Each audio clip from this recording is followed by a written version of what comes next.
furthering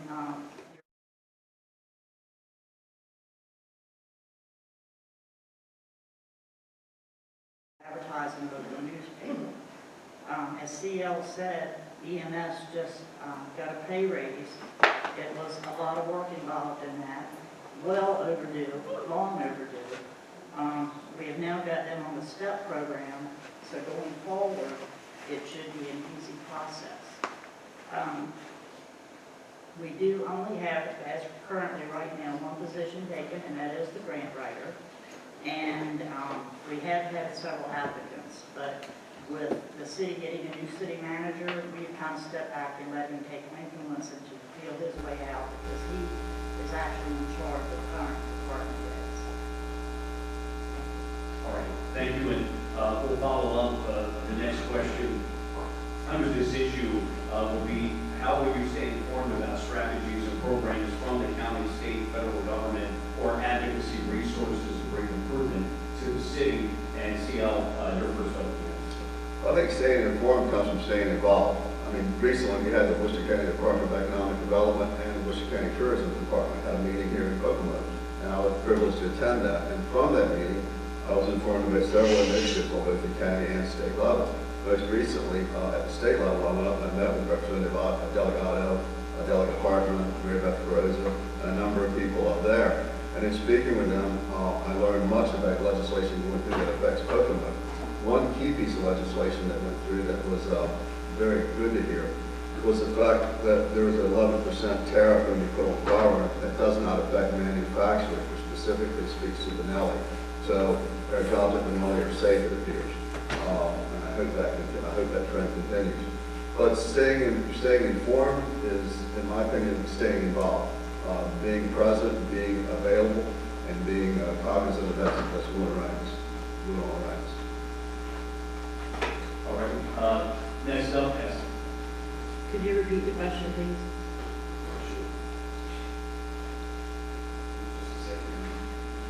How would you stay informed about strategies and programs from county, state, federal government, or advocacy resources to bring improvement in the local? I personally am very active with the Maryland Municipal League. I attend all the conferences, and so far it has been the best education that I have received while in office. I continue my education with a program that they have. It's called Excellence in Government, and it's funded through the MML, and every year I'm one class away from graduating. I solicit information, I research information, mostly through Maryland Municipal League, but I also check out National League of Cities, and I follow their programs and their advisement through that. I try very hard to keep myself educated. I don't like to make decisions without educational background, and I don't make decisions without that. So those are my two main sources of staying alert in what's happening nationwide and statewide, and I utilize them every morning. I spend about 2 hours on my tablet every morning doing research. Okay, thank you. Next up, Ro. I plan to use the resources available to me. I am a lifelong learner, and I plan to always seek out additional information from the various organizations in the area. Thank you. Nolan? First of all, I agree with what Mr. Marshall says, that you have to stay involved as the chairman of the Planning and Zoning Commission, and also as your citizen rep on our tourism board. That's definitely the education I've learned from both has been priceless, and I have enjoyed every minute of it. And to spend hours from the morning, I think my household could attest to the time that I spend in researching different matters that Pocomoke faces, and how the state and the federal government, whether it be grant funding, where we can go on the state level and where we can go on the local level. And it takes everybody. It takes the knowledge of what direction to go. And I'm a firm believer in working with all levels. I'm born and raised in DC. We have dealt with federal government and all of that bureaucracy there. Going DC is not a state, so you handle things a little bit differently, but everybody's got to be on the same page. Transparency is huge, and just research and follow-up and have a working relationship with all levels of government. It's a must. Thanks. Well, thank you. All right, next up, we're going to address safety. Just some background, just a few years ago, the Pocomoke Police Department was at a crisis point with only a handful of staff. While Chief Hancock's leadership has rebuilt the staff, law enforcement hiring and retention is a nationwide struggle, not just here in Pocomoke. Salaries are presently competitive, but they must remain so. Chief Hancock is exploring options such as additional security cameras and a shot spotter, which would obviously comes at a cost and expensive situation to be paid for grants, both unfunded and annual costs. So the first question concerning public safety is, how would you support our police department in their efforts to address crime and improve transparency Thank you. I believe our police department does a great job at staying on top of crime in Pocomoke City. I often see Chief Hancock presenting new ideas to the council on how to improve the safety of our community. Our police department has also implemented community meetings to keep residents in the know of issues the community and the department have been facing. As you stated, recently Chief Hancock requested that the number of cameras be increased within the city. I agree that an increase in surveillance would be helpful in increasing response time to calls and in turn increase the overall safety of our community. However, I have limited knowledge of the city's budget and specifics of the proposal, as I have not had the opportunity to review any documents related to it. Once I have had the opportunity to review these things, Inevitably, my opinion will evolve and change. Very good. Next up, I'm going to ask for Steve. The short answer to that question is I'm going to support the police department and the EMS and other departments with every available tool that we have available. Every tool, every resource we would use to provide support for them. But I can tell you that when it comes to the EMS service, the fact is we need another ambulance. There's 2 hours out of service time. Well, I was going to get, I don't mean to interrupt, that's coming up next is EMS. We're talking about police. No problem. You know, one of the things that I would encourage is community policing. I think we do a good job of that. I believe we have a dedicated officer for that now. And community policing leads to safer neighborhoods. There's no doubt about that. Another way to make our neighborhoods a little bit safer is increase our code enforcement. Code enforcement makes criminals move their enterprise out of town.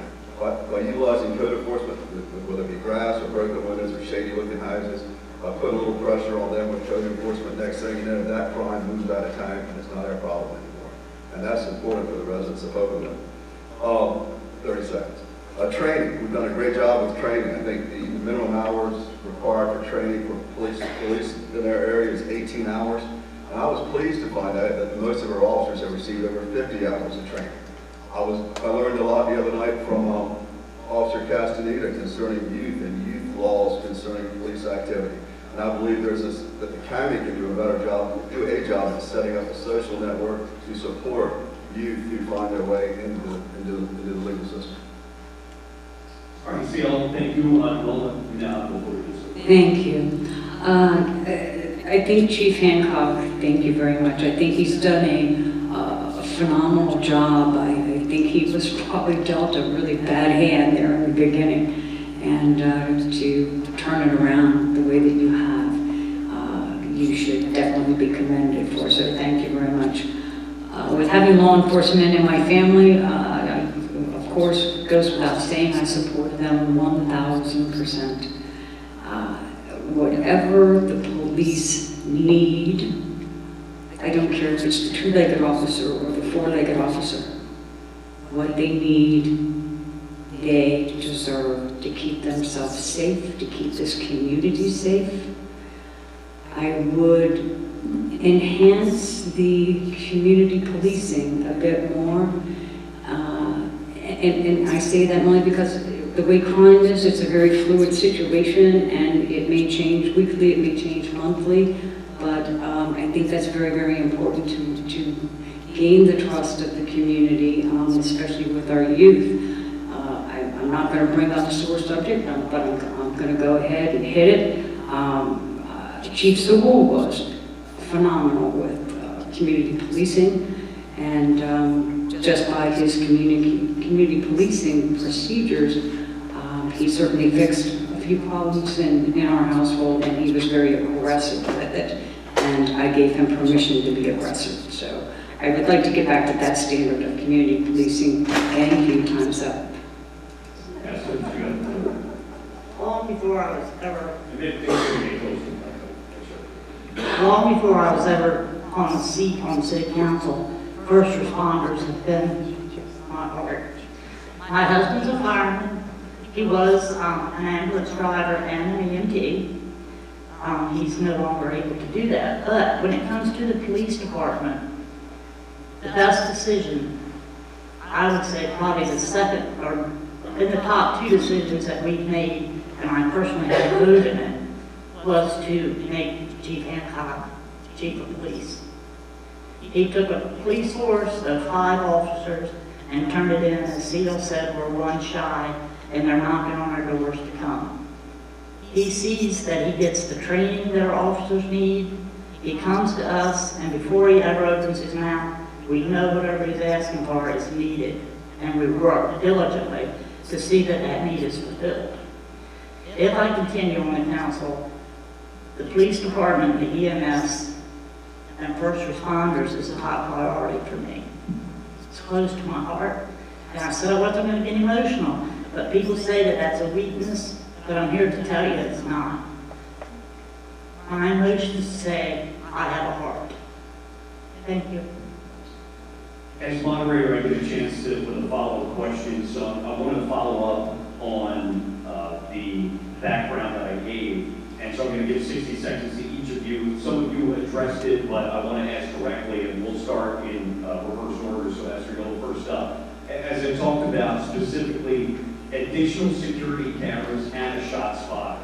Putting the budget aside, I understand what you talked about, putting the budget aside for a second, in principle, please answer in 60 seconds whether you're for or against security cameras and or a shot spot. I'm absolutely for it. And if I stay on council, I can promise you, and I don't make promises, but it'll happen. With the support of the rest of the council and the community, it will definitely happen. As I said in my other statement, if the chief comes to us with a need, we know it's needed. And we work diligently, and he works diligently to find money. So yes, I absolutely believe that there needs to be more cameras in Pocomoke City. They need to be in the park. They need to be where they're already present and updated. They need to be throughout the city. It stops and helps the crime rate. The response time cuts it in almost seconds. It's vital. It's very vital to our city. CL, 60 seconds. Security cameras, I think, are a wonderful idea, and I think we need more of them. They, in today's society where litigators kind of rule the world, those cameras provide unrefutable evidence of what happens to our officers on the street. They have body cameras, but also it gives them the opportunity to have backup. I think cameras should be placed throughout, and not only in neighborhoods that are high crime areas, where most crimes occur, but in other neighborhoods as well, because I think that would provide good information if our officers are in pursuit or need additional information in finding a perpetrator. As far as the shot spotter goes, one of the questions I had about it, if I was deer hunting, would it show up when I shot a doe? And that answer is no. We can explain that. But absolutely, that's just another tool that we can use to work for better protection of our residents and better policing in our town. Absolutely. Nolan? Okay. I'm in full support of the spot shooter. I think it's technology is fascinating when you can come into these things. So thank you for looking into that and fully support that. And I would certainly look into every avenue to get the funding for that. And even if the manufacturer of this could even give Pocomoke trial run, you know, to set it up and show everyone how it works and the do's and the don'ts, if we were given that opportunity. The security cameras are, you can never go wrong with a security camera, that's evident. And the way, technology is with the cameras, you can zoom in on tag numbers. I've done security cameras where I've zoomed in on tag numbers 3 blocks away, 4 blocks away. So they're again priceless. So I would fully support security cameras wherever the area is needed. And sometimes I've even dealt with, we call it Rover, and it's a specialized security camera, and we move that around. Where's Rover? Well, we moved him around 10 times. Thank you, Chip. Edward? As I stated previously, I support the increase in cameras and also the shot spotter, as I think it would increase the overall safety of our community. All right, very good. Thank you for answering the follow-up. We're going to continue with public safety, EMS, and fire here. Pocomoke City's EMS clinicians are some of the lowest paid in the area. Several have left for higher paying jurisdictions. Continuous response coverage is difficult with the nearest hospital a 30-minute drive away, as you know. Many local clinicians have been lost to higher paying agencies. There's also a limited pool of qualified clinicians available. So what can city leaders do to support hiring and retention of qualified clinicians? And Nola, you have first answer. Can I ask you one? So, when I wrote that question, I was not aware of a step increase. When did that go into effect? Approximately a month ago. Okay. I think it went into effect. That's the second pay period in February. I'm not 100% sure of that, but it was voted on, and they did get. We went across and established the STEP program as recommended to us from Chief Ryan McCready. We dallied with figures. It wasn't easy, but we found it. It's something that we've been wanting to do for a couple of years. And a lot of people, that deserving people, got a significant increase in their pay. So now we're competitive with the other areas in Worcester County. So the lowest paid part goes away, but the rest still stands. Could you restate the question, please? Sure. What can city leaders do to support hiring and retention of qualified EMS clinicians? And Nola, you have first answer. Yeah, okay. Thank you very much for that update, Esther. I appreciate it. I think it's another fine example of transparency coming from the city of Pocomoke.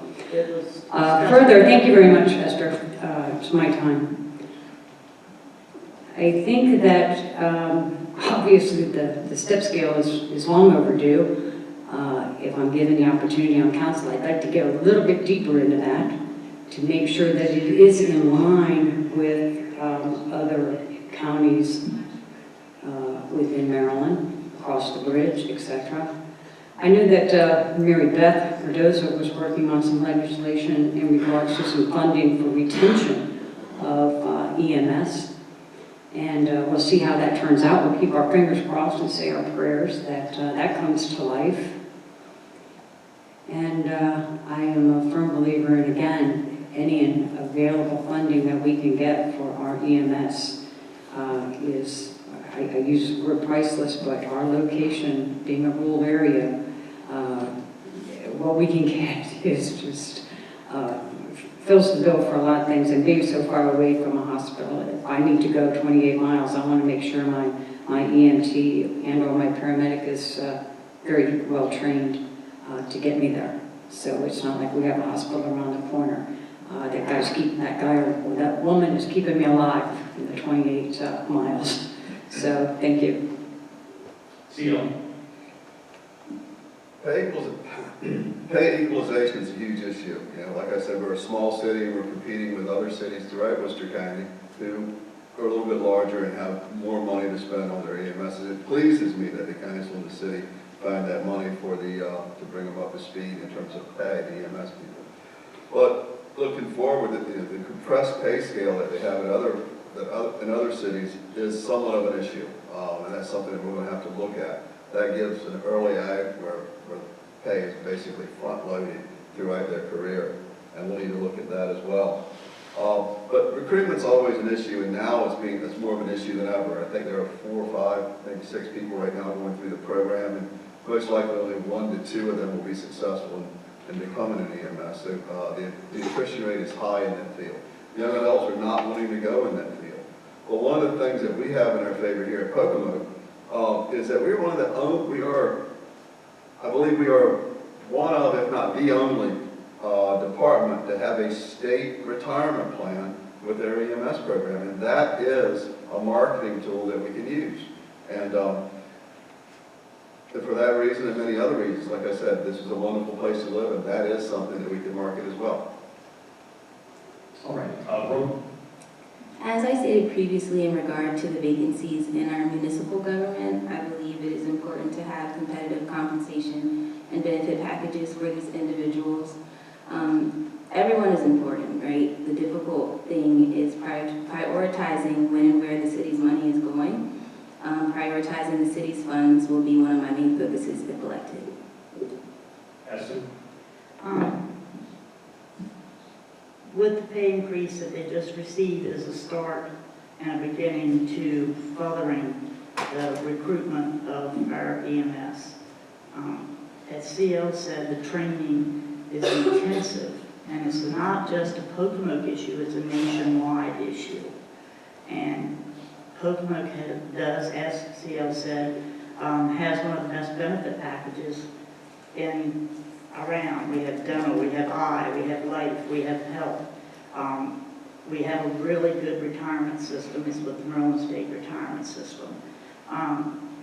We can only increase and encourage through that type of recruitment. We try very hard and have been successful in keeping the equipment up to date. We will have a new ambulance in service next month, I believe is the projected rate. That's 4 new ambulances in the past 5 years. With our travel being so far out, we even cover Somerset County, and everybody is entitled to health care. So we've approached Somerset County to ask for assistance. Hopefully that will happen, and we'll give our run time a little bit of slack for our EMS. They are truly overworked, and if you see them on the street, thank you. All right, thank you. This question really breaks down into a third, so I'm going to ask a third question concerning public safety that has to do with our firefighters. Volunteer firefighters are in shorter supply, call volumes are increasing. Again, that's not necessarily unique to this area. Now, the state of Maryland supports jurisdictions in offering property tax incentives. Locally, Ocean City has offered it to their volunteers as well. What can city leaders do to support volunteer firefighter recruitment and retention? And Rob, you start first. I think what the city can do is contact our community, get the locals involved, let them know that there is a need, and ask if there are any ideas that they could provide, and also marketing this online to a wider population. Esther? I feel as if I'm a member of the fire department family. You are. I've spent a lot of time there. I'm not officially in the auxiliary or a firefighter, but I'm there when asked.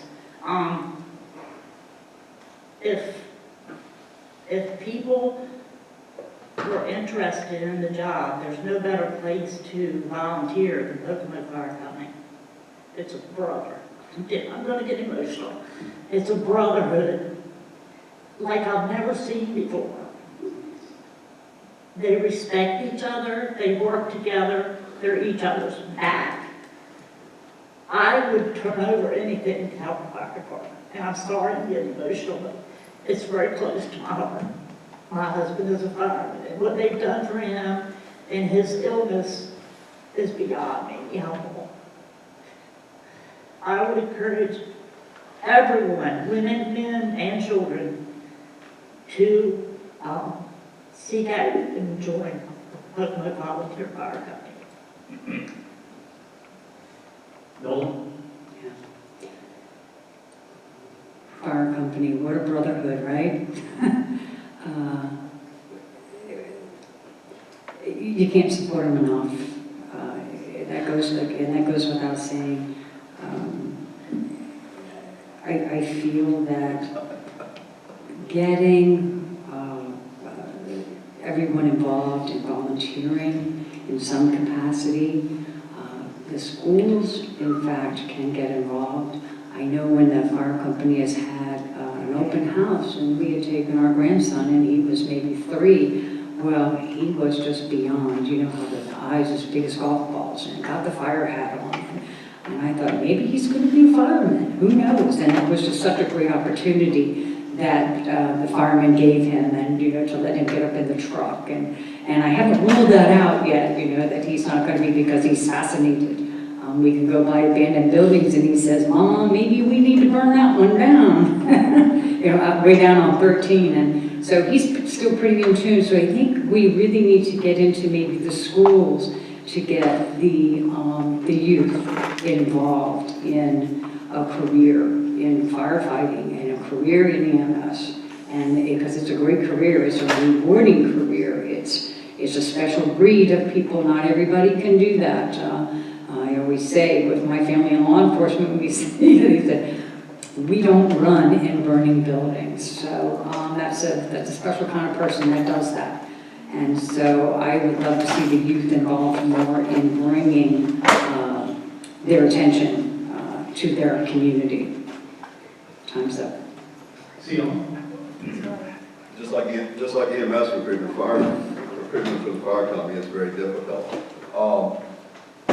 The cadet program seems like it is moving along nicely. I know several of young adults in Pocomoke in their 20s have recently joined the fire company because I bought boat pass tickets from them today, and that's very encouraging. You know, I do agree with what Nola said, that working in the schools is a great way to build interest in our fire company locally. The touch a truck thing is a wonderful thing. Our fire company does open it up for the community to come and visit on several occasions. It's a wonderful thing. I wonder if there's an opportunity for cooperation with Worcester Technical School to put in a fire department or a fire training program there, if there's not already one there. If it's not, it probably should be, but to address the shortfall of firefighters throughout Worcester County would be a wonderful thing to do. Excuse me. But volunteers are the key to our fire department's success, and making it an attractive place, you know, seeing the benefits of being involved with the fire company, not only in what they can do for the community, but the intrinsic value of knowing that it's a job well done and a service that needs to be handled.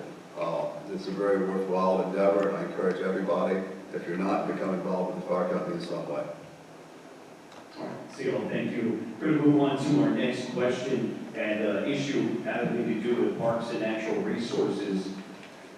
Some feel the pathways are muddy and unusable. Volunteers in public works have sustained the nature trail over the years. So there's some disrepair. The river's underutilized, but a sought-after destination for recreational boating, kayaking, canoeing, and fishing. One of the 2 boat ramps does not provide trailer parking. Both ramps are limited in amenities and are often in poor repair. Past attempts have been made to add boat fueling at the marina, though they have apparently been shelved. So the first question here is, what would you do to improve the appearance and functionality of parks? And CL, you have to describe that. Cypress Park's a fantastic asset to our county. It was my children's first introduction to how local government works as a skateboard park was being built, and it was very educational for them. But there was serious need of some flood mitigation activity there because it does flood. It's causing damage and could damage to pickleball courts and other facilities that are there, the playground and the like. There are plans, and plans have been submitted on several occasions for a marina there, and I think that would be something that would be suited well for that piece of ground.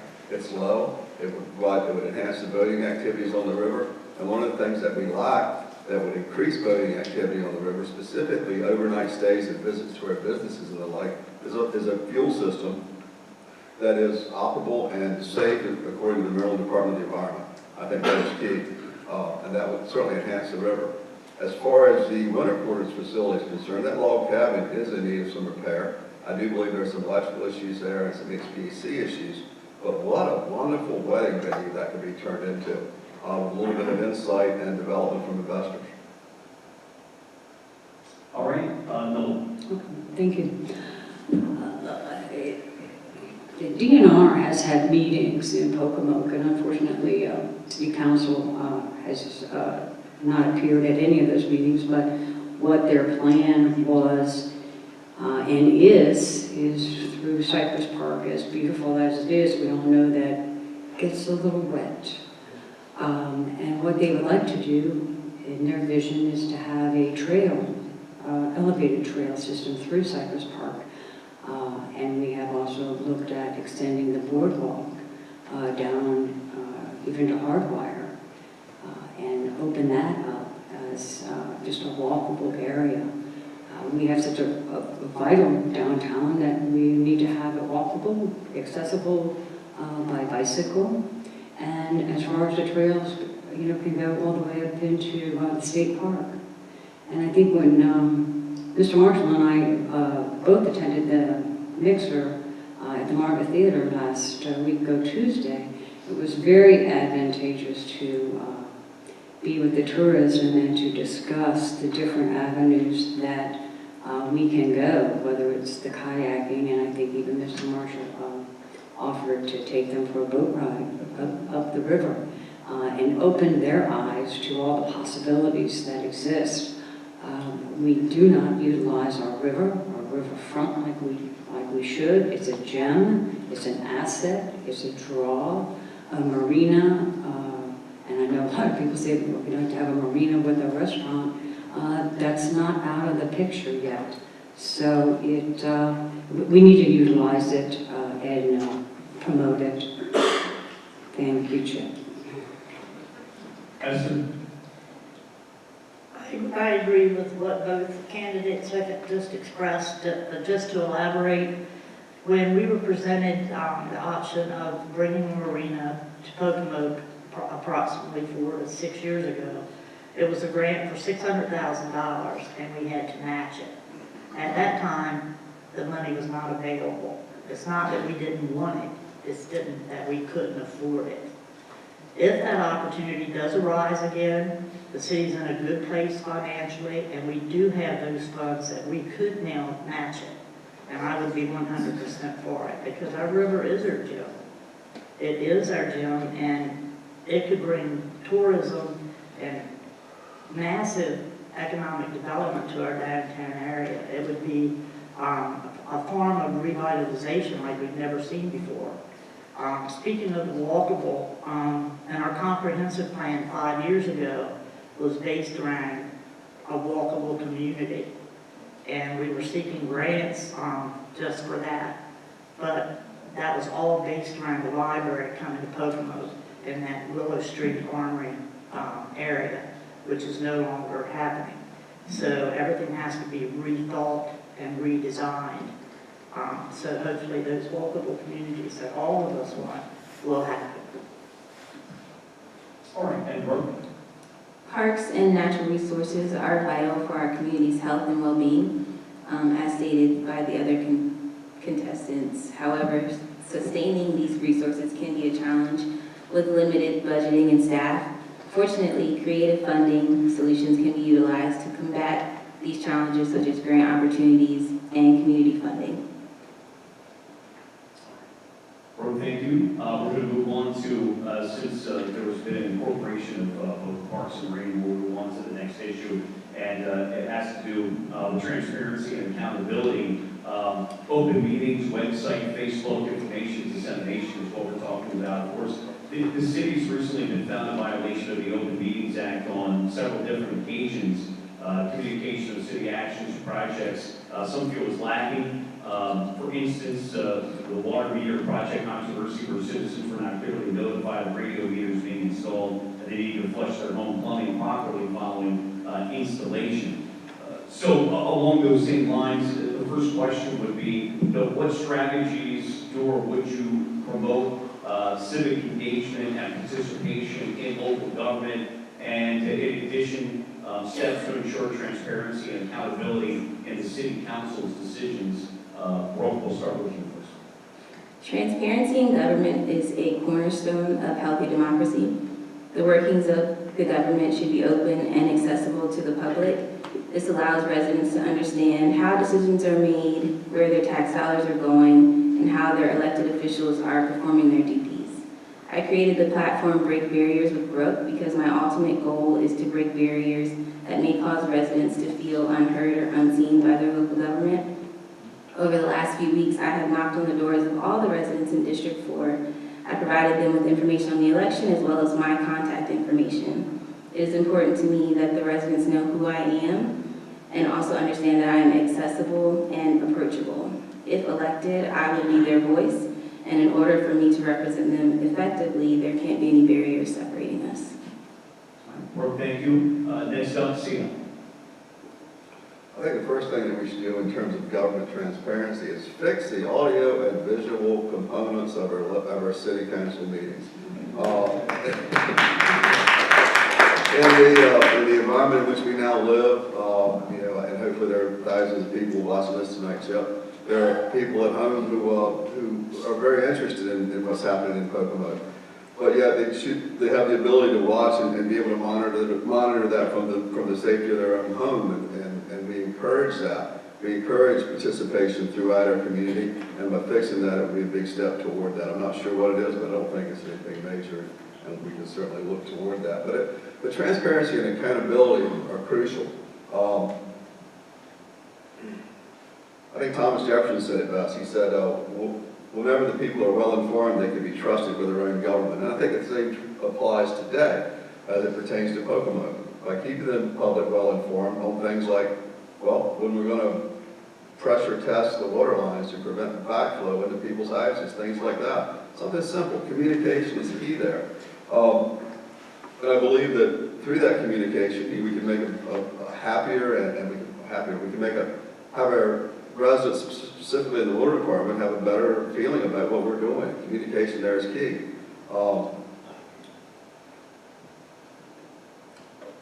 That's it. Next up, Tessa. I'm only speaking for myself individually, but I do feel that it will be the same resonated with the other council members. I'm always available. I'm a good listener. My phone number's been made public. My email's been made public. And I can be reached by telephone, or I'm a homebody, so I'm readily available, and I listen well. As far as the transparency in government, we have nothing to hide. It's all public record. Every citizen is entitled to have the minutes of our meetings. They're encouraged to attend our meetings. I don't have a thing to hide. So, I mean, my life's an open book. If you ask me, I might not have the answer, but I'll find the question, and I'll answer the question in time with an answer. That's all I gotta say too. I could get really wound up, but I'll behave. That's why I stopped. Yeah. No. Thank you. The transparency serves to achieve accountability. The city with today's technology is no excuse for the lack of transparency that us residents receive. It is, I'm not privy to why, but it seems fairly easy between a website and social media. As we went through the changing of the meters and even different reasons, different instructions on how to, when to run your water, how long to run your water, if your water's going to be brown, it's not going to be brown, on. We never really had any set information or instructions to follow from day one. And so with social media, the way it goes, everybody has their own instructions that they put out there, and they say, no, you're supposed to run 25 seconds. No, you're supposed to run at 10. So this is information as small as it may be, but it's a simple task. It's a simple task. We've got to get on board with the proper notifications of closed sessions and open sessions, and when they're posted, when they're not posted. I think that we can say that I believe that the city does show some slight improvement in that regards to getting that information out and posting it properly. So I do see some improvement there. And I'm sorry, but Chip keeps cutting me off. Thank you. All right, and as a follow-up to this, and again, this is along the lines of civic engagement, is how would you approach budgeting and prioritization for the city's services and programs? And then also, how would you evaluate the effectiveness of the policies and programs implemented by the city council? And Esther will start first with you. I'm not exactly clear on what the question is directed to. So in terms of budgeting and prioritization, as it regards to civic engagement, how do you go about approaching the budget and the priorities through civic engagement, and how do you, through civic engagement, evaluate the effectiveness of the policies and programs that you put forward? Are you talking about budget season and what our priorities are? Is that the direction? Yes. Budget season is beginning to start. We have a majorly big budget. It usually starts with our priorities, which in the past couple of years has been our water. Then our pay scale, our infrastructure, making sure our employees are well taken care of, which they are. My priorities when the budget season rolls around at the present time is our water project, to make sure and ensure that every citizen in Pocomoke has clear water. It's not going to happen overnight. It's a process. We've been working on it for approximately 4 years. We've got the heights restructured with the infrastructure, and our next step, I believe, is headed towards downtown. Budget is a serious process, and it takes a lot of time, a lot of energy, and a lot of figuring. I'm a numbers person, so I work with numbers quite a bit. I hope this has answered your question. If elected, I will be representing the residents of District 4. I am their voice, and in order to do that, I would need to take a poll of their opinions. Next up, Seal. When it comes to budgeting and determining where that money should go, I'm not familiar with the budgeting process in Pocomoke. I haven't been privy to that. I have seen pieces of the budget. But I can tell you this, that priority should be given to those areas that need the most improvement. Our water project is, I like my water. My water is good everywhere we live. We're pleased with that. The heights, there's been some improvement there, and I'd like to see that to continue as well. But in terms of budgeting where it should go, I think that would really come from our city's comprehensive plan, where done properly by capable people. I believe Mr. Brandaway and Mr. Blake, I believe their city manager, I believe they are capable, but they also have a lot on their hands right now. And in order to properly allocate where our budget dollars should go, that should be outsourced and done from a private entity and not done within house, in my opinion. Nolan? Thank you. I'm not privy to the full budget. I was hoping to attend a work session last night with the city council working on the budget, but it didn't happen. I didn't see it. But in the budget work sessions, obviously our priorities are going to be our infrastructure and police, fire, et cetera, along those lines. The approach needs to be aggressive. And like I said, I'm not privy to how or what process the city council uses, but I think they need to focus also on our nonprofits that are an asset to the city, obviously, from the Poston House to the Discovery to the one-room schoolhouse. They are vital to our city, and they should be treated as such. The water, I think that needs to be looked at within the budget and get some funding and maybe piggyback off of The zip line, in door knocking, it's very distressing to talk with a young lady that is unable to bathe her son on a Saturday night because the water is so dirty. That's discouraging. We need attention on that. That's a priority that needs to be thrown into the budget. It needs to be thrown into the infrastructure of Pocomoke City. I think the residents have had enough. We do have a question concerning water coming up, so we'll revisit that issue in a second. I know, Esther, you had asked whether you would answer my question or not, and so I am going to do a brief follow-up because Brooke answered it as the way that I asked, so I'll give a 30-second follow-up to all of you wanted. The question had to do with civic engagement and prioritization of the city's budget. 30 seconds, talk to us about, and we'll go in reverse order as we started, which I lost my place on. But we'll just go down the line as we did. Civic engagement concerning budget prioritization and the follow-up on the decisions you make. How do you do that engaging Pocomoke citizens is really the question. Okay, again,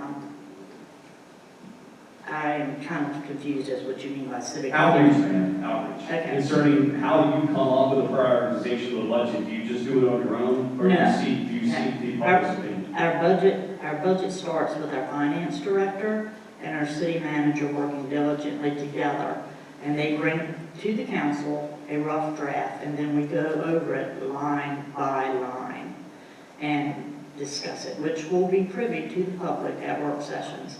And the work session was not held last night because it was my decision, or I was asked, and I asked to postpone it till the election was over. I think it would be only fair to start that with the new council. Did I answer? I'm sorry for the confusion, but I don't think you... We're very engaged with civically with the people. They are involved in the budget process, but the project starts with the city manager and the finance director, and they go department by department by department. The civic part of it will be open and people will be involved. Okay. I'll give 60 seconds since you had the extra time to see. I'll just go down the line here. No problem.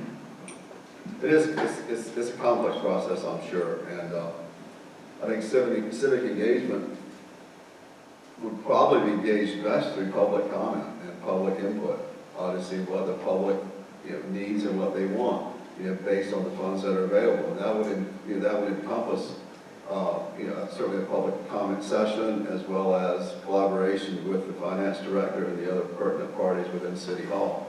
And I think that collaboration would be necessary, and then follow up to ensure that the projects were done and done properly to serve the public need.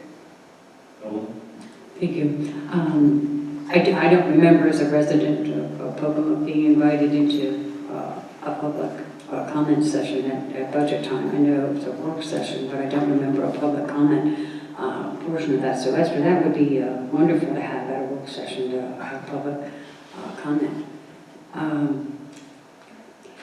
Engaging the public with the budget is, like I said earlier, what I have found from again, the water, the flooding of the streets. These need to be addressed within the budget. It's a priority. We have some houses have water up to their garage on some of these streets, it's never been a part of the budget unless it falls under that category of other. I'm not sure. I have trouble reading the budget that's online, and that's it. But the citizens need a lot of input on this budget for the problems that we face. Thank you. And Brooke, well, I know you kind of answered my question Yes. at the beginning, but I'll give you the proper 60 seconds to expand. Thank you. As I stated previously, it's important to take the opinions of my residents as I am their voice, and also once the budget has been established and things have been implemented, I think it's important to go back and follow up with the residents to see if they are happy with the results. Okay, thank you. All right, we'll move on to the next question that has to do with streets, sidewalks, water, and infrastructure, although I know water has been addressed already here. But city streets and sidewalks have been known for poor conditions. In many cases, there are sidewalks that were non-existent. While water and sewer have recently been infused with multi-million-dollar grants, the rest of the infrastructure appears to have no planned path forward, at least again, that's the opinion of some. So the question is, again, and I understand some of this has been addressed, but how would you prioritize and the funding of improvements, streets, sidewalks, and other infrastructure as well? So we talked water, but there are obviously other areas as well as we pertains to infrastructure. And Esther, you've got you first, right? Infrastructure is a big topic for me. Would I love to see every street in Pocomoke blacktop with stripes on it? Absolutely. But the problem with Pocomoke is that we are plagued with decades-old infrastructure under the streets. As you know, Market Street is owned by the state. They are responsible for repairs on that. Most sidewalks are the responsibility of the property owner, not the city. We have a code enforcement officer that is addressing that.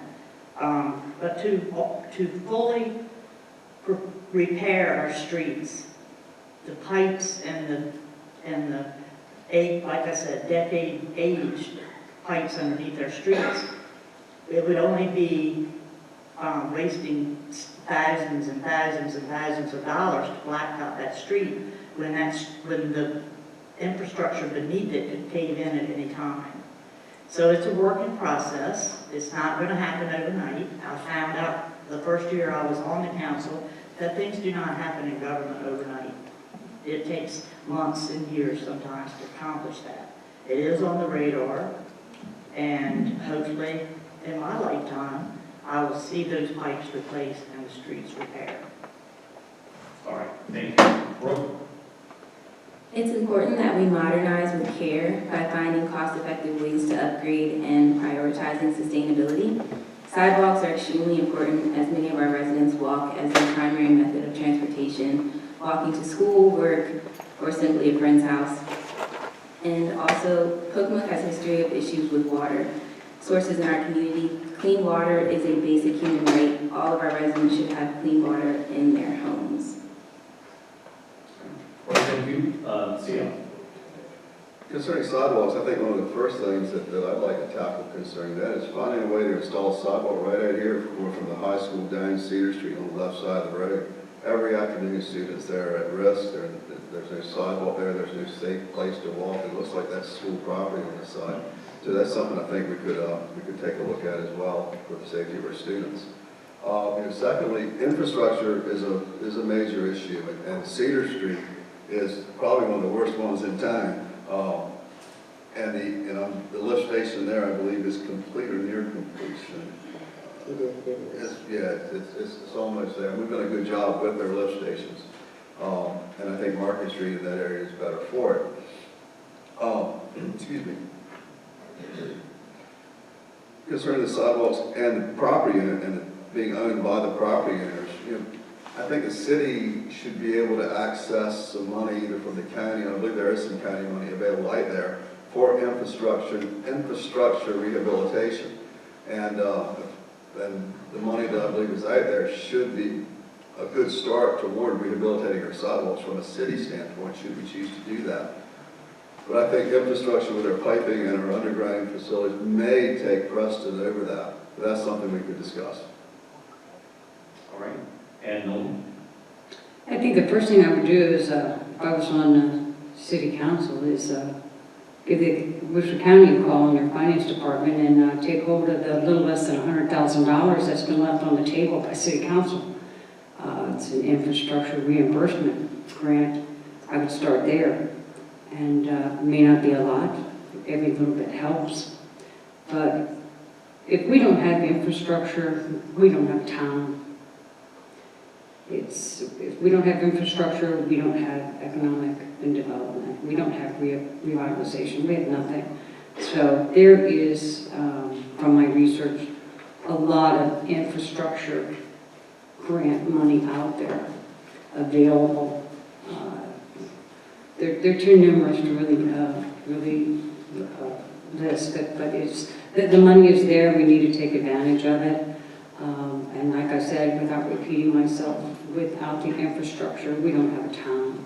And that's where we need to focus, our number one priority right now. And like I said, we could piggyback off other grant funding that's been utilized and take it into the future. But it's a must, it's a priority. District 4 folks, I think I've lived in an environment that is very unfair, it's unjust, it's unacceptable, and it has gone on far too long. Thank you. All right, for purposes of time, if we could, I would ask the candidates, with your permission, if it's okay if we just get 60-second answers going forward so we can finish out the questions, if that's okay with you. We've still got a lot of ground covered.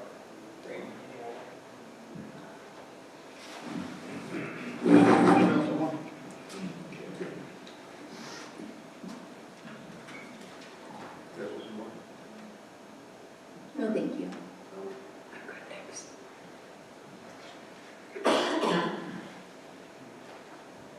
Is there any opposition to reducing time to 60 seconds? No. Absolutely. All right, next up, we're going to talk about the economic development and private investment vision for growth. Pocomoke City's tax rates are the highest in Worcester County, and there's a two-tier system with even higher rates for non-owner occupied properties. The historic city-owned golf course was closed several years ago due to negative revenue. It's now being used for disc golf. The golf clubhouse sits vacant. The city's planning on demolition of the historic armory, which will leave a large empty lot in the heart of downtown. The city is one of the largest landowners within limits, owning several downtown lots. So the first question up, and there are a couple with these, what are plans for sale or use of city-owned property, and Nola will begin with you. Oh, sure. I think it's been said many times that the Pocomoke City needs to stop being a landlord. They need to get out of the real estate business. We need some revenue, especially with LOIs that have been submitted. I think the golf course, with the interest there, I think if it was sold or leased, we'd have a golf course up and running in short order with the investor that is interested and has many, many years experience in running golf courses. And the Armory, that Armory is a historic building in this town. Don't touch it. Keep your hands off of it. Let's redevelop it in some fashion by an investor. I don't want to take that history away from the youth that grew up with the Salvation Army there. They're proud. It brings a smile to their face. Their eyes light up. I don't want to take that away from them. I want them to walk down the street and give it to them, show their grandchildren and show their kids. But it's, don't take it. All right, Bro. Our community is plagued with poverty, so it's essential that we focus on economic development. I think it's important that we look into selling these properties or finding things to do with them to bring in funds. Seal. I don't think the city should be in the real estate business at all. I think we should divest ourselves from that, and we should seek private interest for that. And I think the Armory is a prime example of that. I know there's interest by a developer in rehabbing the Armory into apartment buildings, and that's the same developer who rehabbed the fire department, I believe, down on 5th Street. I believe he did an excellent job with that, providing both affordable housing and handicap accessible housing at street level. As far as the golf course goes, lease it, rent it, get it operational, turn it into a revenue-generating facility once again, not only in golf but also in other amenities. It's a facility that can be rented out for many things, increasing revenue for the city as well. Thank you. Esther. In answer to the LOIs, as of this date, we only have one active LOI, and it's with Ms. Sarah Chapman. We're working with her, and it's in its final stages of being completed. The city has worked with her. Scott Holland and I have talked to her also about the golf course. That meeting may happen later. We've not said no to it. As far as the armory, the investor that is interested in the armory, it has a reverter clause with the state of Maryland as a historic building. It's in the process of having that reverter clause reversed and returned to the city for their property. No plans have been made as to what to do with that yet, but the investor that is interested, to me, and I don't want to step on their toes because they did a beautiful job with the firehouse, but at this point, they're asking the city and the county for money. So how are they going to finance an apartment building in the armory? Just to put that out there, to clarify rumors that are going around. Time's up, I'm done. And you referenced an LOI, just for our audience, as a letter of intent. All right, as a follow-up to this, really the two go hand in hand. As a city council member, talk to us about your thoughts in being a city council member and promoting economic development, and that can include a plan to reduce barriers to investment and promote economic growth and growth. Nola, we'll start with you. Sure. If I can just follow up, and you know, the investors that are interested in Pocomoke, ladies and gentlemen, this isn't something that came up overnight. Let me be the one to tell you, it has been at least a year that these investors have been trying to come into Pocomoke. They have had the door slammed in their face. We're not going to have economic and development advancement with this kind of treatment. I am sorry. Sarah Chapman has had LOIs in for 1 year. Are we talking nice now to Mrs. Chapman? But seriously, we need to run this town like a business. We're not running it on emotions. We are running it like a business in common sense. Investors should be treated like everyone else, like the Boys and Girls Club. We open them with open arms, absolutely. We should open our arms to everyone. Esther. Can I rebut? We have a rebuttal segment at the end, so we'll give you the opportunity. I've been talking nice to Sarah Chapman from the get-go, and I think she will attest to that. Every time she calls me with an idea, I get super excited. I hope I stick around long enough to see her dreams come true. Apparently the people that we're speaking of haven't talked to the right people. For economic development and these people that are willing to invest in the city, it all starts with coming to the city. Bring it to us. We make the final decision on the sale, property, the putting it out for market, whatever. Those investors need to come to talk to the city. No one else. I'm done. I would love to connect with organizations focused on rural development and small town investment. Also support local businesses, as small businesses are the backbone of our town. I plan to encourage residents to shop local and find ways to attract new entrepreneurs. We could also implement a business incubator program, which would be an organization that provides resources and support to help early stage businesses grow and thrive. Some of the services that we could provide would be office space, mentorship from experienced entrepreneurs or business professionals, networking opportunities, business plan development assistance, connection to potential investors, or access to financing or funding resources. So the goal would really be to help startups become successful independent businesses. Thank you. And CEO. I personally have met with several folks, investors locally, regionally, and even nationally of late, concerning Pocomoke and the opportunities that lie within. I would encourage the city and the council to become more involved in those meetings, specifically with the Worcester County Department of Economic Development. A lot of opportunities there. They bring a lot to the table. The Pocomoke River is one of our greatest assets, and I think building and having amenities along that river will be nothing but boost our town. It will boost tourism, it will boost the downtown area, it will help us in many different aspects of our city. But we need to do that on whatever playing field, whether it be at a city hall council meeting or whether it be with a group of investors sitting around a table, I think the city needs to be involved with that. I think we need to be in that conversation at whatever level, whether it be formal or informal. I think that type of collaboration is important. Concerning the amenities that we have downtown, the Delmar Discovery Center is a wonderful one of those. And I'm very pleased that the city is elected to perform some of the renovation work and repair work that's scheduled to begin on April Fool's Day. All right. CL, thank you.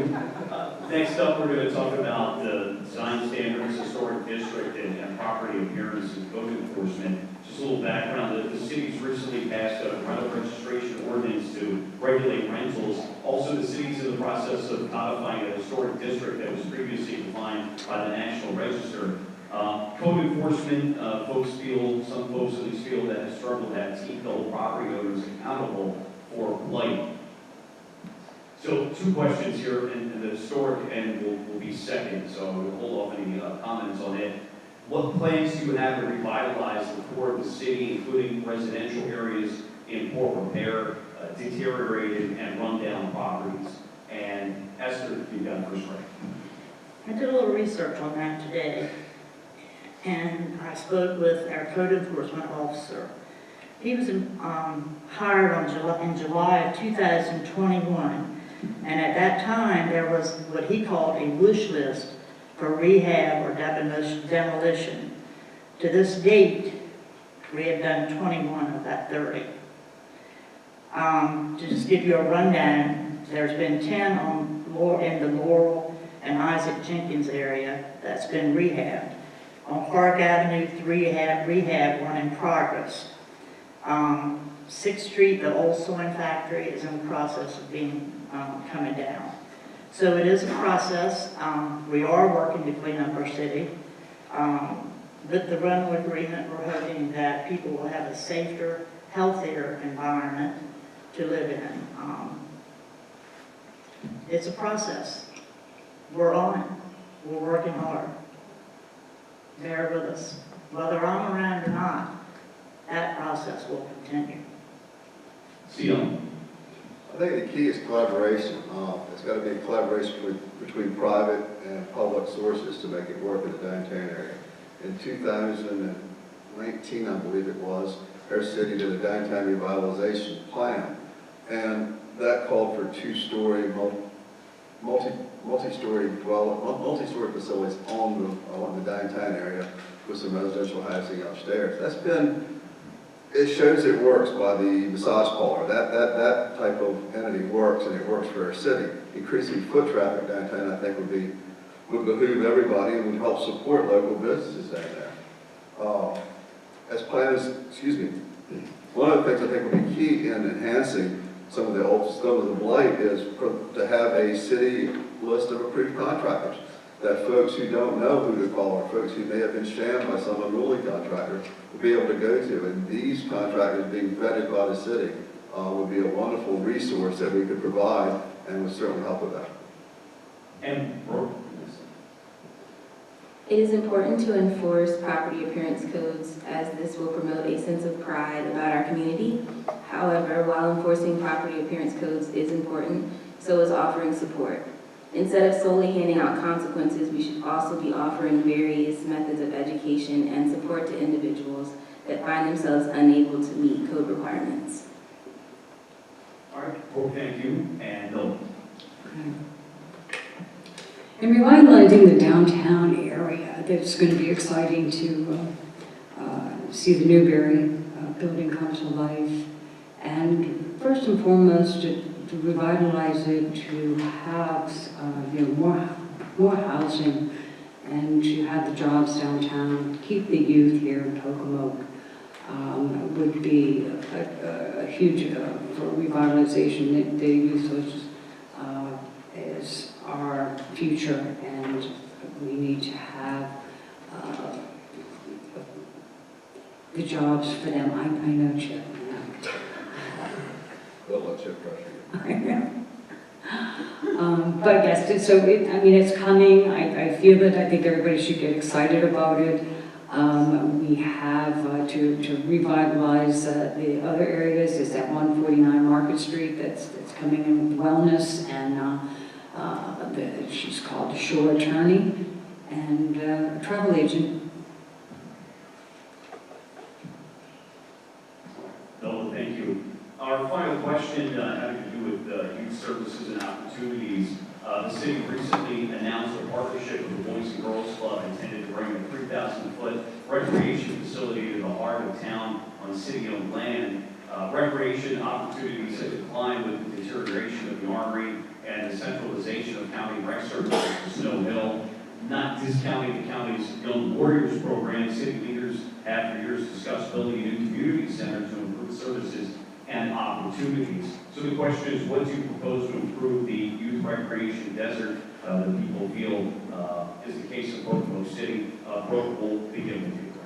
Investing in youth development is investing in our future. I'm very excited that the city has committed to partnering with the Boys and Girls Club to provide a building for the program that up until this point has been hosted by Pocomoke High School. It is important that we keep young people engaged. This can be done by promoting volunteer opportunities that allow young people to give back to their community and also develop valuable skills, or by simply partnering with our local schools and nonprofit organizations to expand the range of services and opportunities provided to the youth. The members of the council should have a presence in the schools to promote a strong relationship with students, parents, and staff. Esther. I do have a strong presence in our schools. Children are my heart. I'm often asked several times a year to go and read at elementary school. I just recently attended a luncheon at the middle school for Warrior of the Month, a new program that they just implemented. I also partner with them for our city Christmas party each year, and we also do a program through MML, Maryland Municipal League, to have Mayor for the Day.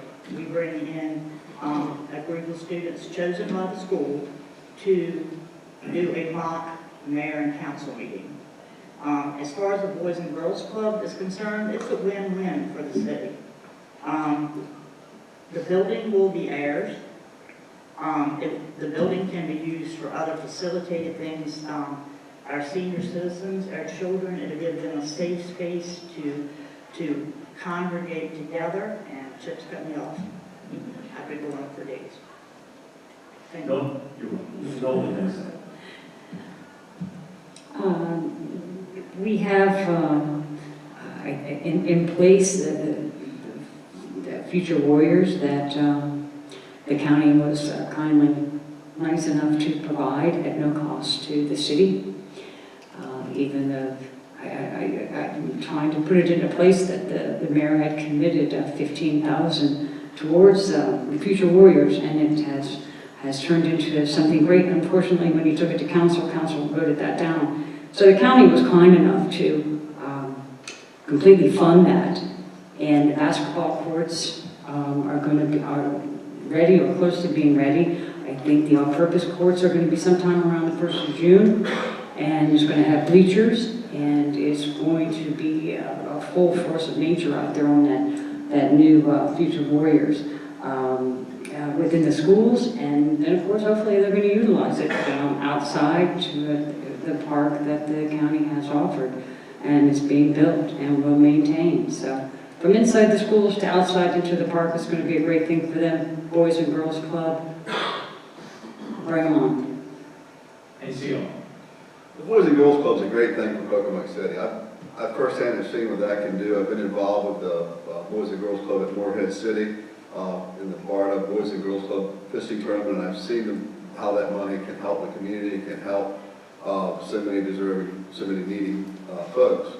Any additional recreational facilities that we can have in Pocomoke are wonderful. The Future Warriors program is tremendous. I think this year they had over 200 kids playing basketball. Can you believe 90 folks signed up to play kickball? And there were some adults playing that as well. There is something also in the middle school that a lot of folks don't know, but it's called Club Fear. It's Face Everything and Rise, and that provides some social support and some other types of behavior modification and through peer management and peer models, if you will. And that's a great program as well. And I think in the middle school, they have almost 70 kids involved with that. That's something that I think is going to be a growing thing there. But here in the southern part of Worcester County, we have to fight for everything we get. We have to let our commissioners and counties, we have to let everybody know that we are here. And we're on the southern end of the county. We are not Berlin, we are not Ocean City. We're in Pocomoke, and we deserve the same type of facilities that everyone else has. Actually, we deserve better because we are Pocomoke.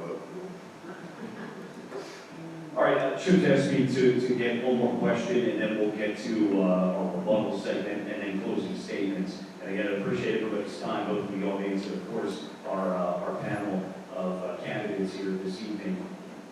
The question having to do, we'll provide some background.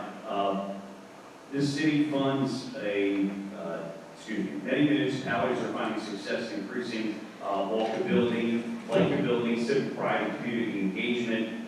Some revitalization advocates focus on incremental improvements rather than radical change. Many public spaces such as community gardens, sidewalks, and parks are underfunded and only see upgrades when grants are available. So a question about support of city heritage nonprofits include the Discovery Museum, the Sturgis One Room Schoolhouse, Austin House, Martin Theater, and Community Garden. This has been recently reduced and even eliminated financial support for some. So what would you like to do as it pertains to nonprofit funding? Esther, we'll start with you. Very good question, and I can answer. When budget season came around last year, we were without a permanent city manager or a permanent finance director. So we were left to do this budget on our own, knowing that we were facing EMS pay raises, police support in cars. So we were very skeptical about shelling out money to anybody because we didn't have those two positions filled. It didn't say we were never going to do it again. It was a one-year thing because we wanted to make sure that we had the money to cover our EMS pay raises, the police department pay raises, and without a finance director, I mean, we are elected officials. We are taxpayers, just like everyone else. We're normal citizens. Neither one of us profess to be God or professor. So we have to go on what we have and the resources we have. And I'm not stopping at you. So that's the reason the funding for those nonprofits were cut off. The city owns the Del Marlison Discovery Center. There's money budgeted every year for repairs. And I would shut it down. But again, I could go on forever. No? I even forgot what the question was, so I'm sorry. Sure, it has to do with support of city heritage nonprofits. Yeah. And what would you support or not? Yeah. Our nonprofits are the anchor to this town. Without them, what do we have downtown? You take away the Discovery Center, you take away the Coastal House, the Sturgis One Room Schoolhouse. It's just, it's unacceptable not to fund the anchors to this town and bringing people in. And I enjoy it just myself when I live here. I think one day we just said, hey, let's just run down to the Discovery Center. We had an hour or so. Yeah, let's go down there. So it's an asset not only to the residents, but the people that come through. And you can take these numbers at the 13 rest stop on the Worcester County side. We had 500,000 people go through that rest area last year. 500,000.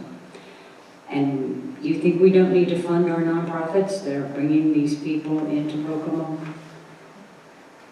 And so it is vital. Thank you. Seal. Understanding the constraints of our budget system, I still believe that support of our nonprofit entities around town is vital. And I think through hard work and a little bit of research, there's funding that's out there available. Just recently, we were able to provide the Costas with a $1,000 grant to go towards some of their expenses. That happened Saturday night. We were very pleased to be able to do that. And because the Discovery Center and many other entities are bringing in new exhibits, new things, are bringing new things into their facility that draw people, which can can help generate revenue, which can be used for this support. I think the nonprofits that are around our town, I think a lot of them work hard to generate revenue for themselves, and they do a lot of philanthropic work, whether it be the Rotary, the Elks, the Kiwanis, whatever. Their input is needed. And when we're looking for community servants and we're looking for somebody to cook oyster sandwiches or whatever, at whatever event, those guys are always there. They need to be supported by our town. Amber. I absolutely support the funding of these organizations. The history of our city is important. We must know where we've been to figure out where we're going. All right, thank you. All right, we got to the portion here where we're going to offer up any rebuttals that one wants to make. Well, I guess it's fitting, because you finished the rebuttal earlier, we'll begin with you if you have any rebuttals. I rescind that question. I came here for a positive experience, so no rebuttals. Okay, Ro? I don't have any rebuttals. Okay, Nolan? No, I'm good. I'm good. I'm satisfied. Okay, CL? Yes, sir. Thank you. Well, next up, we will have our closing statements, of which you also have 90 seconds to be able to close things out and give your final thoughts here, as you have your opening statements for 90 seconds as well. And in order, CL, we'll begin with you. You spoke of pride. Pride in Pocomoke, and it means something. We have a long, rich history, and tonight as I speak to you, we have great opportunity in front of us. Having the vision and tenacity to embrace it and shape it for the betterment of our town will enhance that pride, and it's a job for all of us to share. It takes leaders with the ability to follow through, complete the task, and join the town as one. This pride comes from knowing that our police, fire, and EMS programs are properly staffed, funded, and supported by our town. Safety of our townspeople is paramount, and we must uphold this trust by providing this proper training, equipment, and the resources required.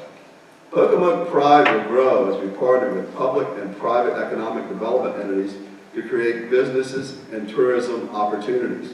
Finding and developing affordable housing for a growing population is key, and supporting the growing opportunities both in Wallops Island and here in Worcester County. Opening doors for progress and commerce for locally owned business will fuel our economy.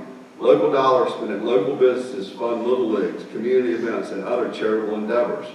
As a town, we need to capitalize on our greatest assets. That's the river and our people. It's time we tap into the power of both. I know our history, and I know what Pocomoke can be. And I have a vision of what it should be.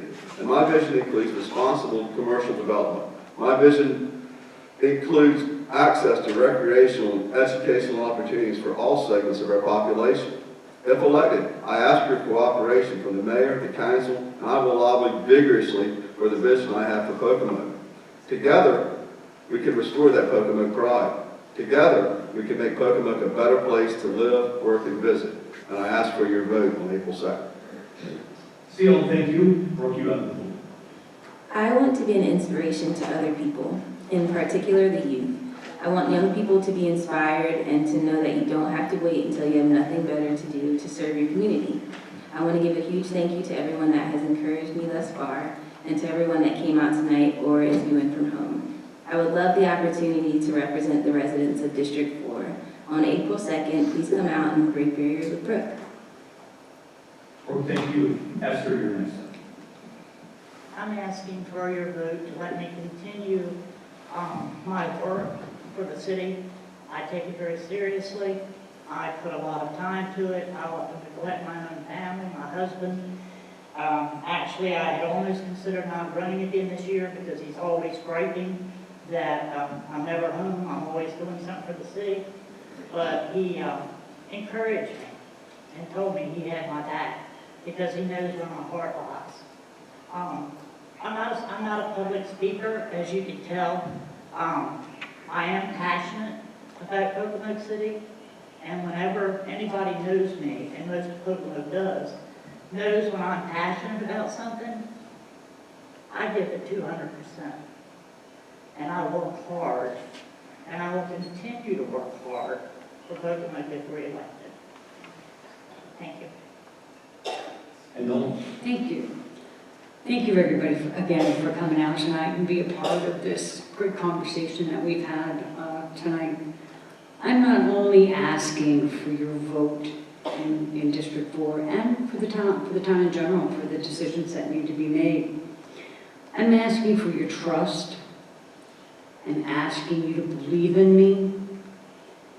And I'm asking you to trust my experience in moving Pocomoke forward. In District 4, in door knocking, I want to address you if you're out there in the audience or if you're watching the live stream. I hear you. I get you. I understand your frustration. At the same time, I understand your smiles. I understand your bright eyes. And I understand all of your input. And what a great, diverse community I live in. I love my District 4. I have learned so much from everybody, from the youth to, I consider myself elderly, but, to, shut up, Theo. To the older generation, to our matriarchs that are residing with us in town. So I thank you, District 4, for giving me the chance, and I look forward to April 2nd and you casting your vote. Thank you. Did you need a rebuttal on that? With him always. First, I want to thank, before we wrap things up and give you a chance to interact with the audience, I want to thank all four of you again for coming tonight and for the job that you did. Very informative. Obviously, you all did your homework, and I really appreciate that very much. Again, it's a huge service to the community to get everybody together. I've been doing these for years, and it's not always the case that that I'm able to get, or in this case, Chip's able to get everybody together. So I really appreciate that. By the way, I apologize if at any time I came off a little testy or what have you. I did mean it that way. I then got a little frustrated that I wasn't able to convey sometimes the question, but I think all in all, we covered a lot of great ground, and I think we again, you guys did a lot of great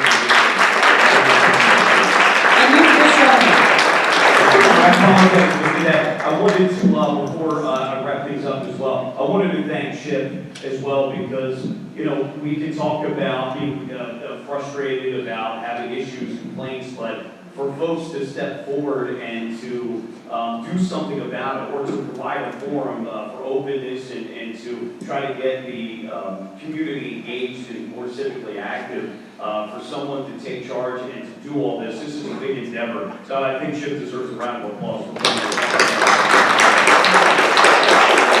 I want to thank those who came out tonight that took the time, that understand the importance of the local elections and the grassroots. I know that's something I always talk about on my program in the mornings is, grassroots elections are so very important. These are your backyard elections that affect you sometimes much quicker than things that go on the other side of the bridge in our nation's capital. Things right here. So it's really important, and we need to get those numbers up. It won't happen overnight. But whether it's a municipal election or a school board election, we really hope for a good turnout, and you guys can lead the way and talk to your friends and neighbors about getting out and the importance. But thank you all for coming out tonight. Chip, thank you, and again, thanks to the panel. Have a great, safe evening. Thank you so much. I just want to say something to Mike. Thank you so much for your professionalism and keeping us straight and getting it across. So thank you.